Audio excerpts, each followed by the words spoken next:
Buenos días, tardes, noches. Hoy vengo a hablarles sobre la literatura gótica. La literatura gótica se dio a finales del siglo XVIII. El siglo XVIII fue conocido como el siglo de las luces o siglo de la iluminación porque fue en esa época cuando se empezó a dar más razón al hombre y más fe.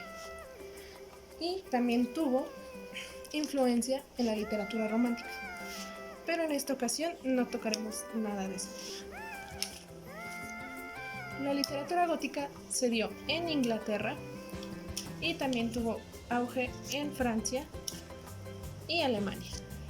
Y pues, si sirve de dato, el mayor representante de la literatura gótica en Francia fue el Marqués de Sade. Pero en este caso nos vamos a centrar solo en la literatura gótica de Inglaterra. El término gótico viene de la palabra godo, que significa viejo o anticuado, puesto que la literatura gótica estaba ambientada en la época medieval, ya saben, con princesas, caballos, príncipes y sobre todo castillos. Y pues más que nada también bosques encantados o embrujados y cementerios, teniendo como personajes fantasmas o espíritus, vampiros y hombres lobo, entre algunos otros. Pero la literatura gótica no necesariamente tiene que dar miedo, no es idéntica a la literatura de terror. El padre de la literatura gótica fue Horace Walpole. Él fue el primero en usar el término gótico y de hecho también fue quien lo inventó en su obra El Castillo de Otranto. Incluso se llegó a saber que cuando se publicó la obra, en la parte de abajo decía novela gótica. Así como él, hay muchos otros autores muy conocidos. Por ejemplo, está Polidori con su obra de El vampiro. También están las hermanas Brontë.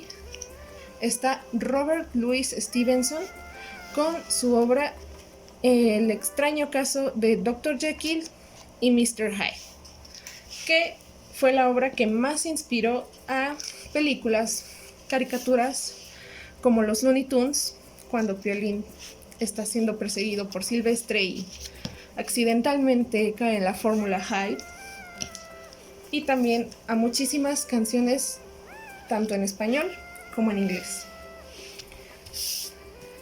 También tenemos el caso de Edgar Allan Poe, que a pesar de ser americano, sus cuentos y poemas tuvieron mucha influencia en Inglaterra.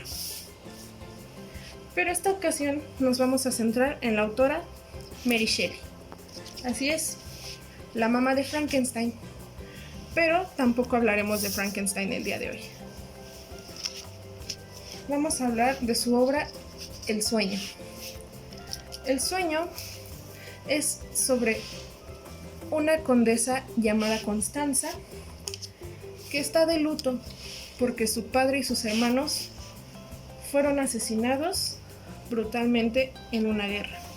El asesino no fue nada más y nada menos del que Constanza estaba enamorada. El caballero servía al rey, obviamente, pero Constanza empezó a tener cierto rechazo hacia él y él iba a ir a Tierra Santa ahora. Constanza no tenía muy en claro qué hacer, había muchas dudas sobre su cabeza. Entonces emprendió, junto con su sirvienta, un viaje a Santa Catalina, puesto que Santa Catalina era una figura muy importante de ese pueblo, en la que ayudaba a la gente a través de los sueños. Entonces Constanza fue rumbo a Santa Catalina para saber qué hacer. Pero no les voy a dar más spoilers. Es una obra que la verdad tiene mi aprobación, me gustó mucho. Es algo que te lleva a imaginar el escenario, los personajes, cómo eran, porque algo que también tiene la literatura gótica es que escribe muy a detalle. Así que yo te invito, querido espectador, a que leas El sueño de Mary Shelley. Te va a gustar mucho, eso espero. Y me despido. Hasta pronto.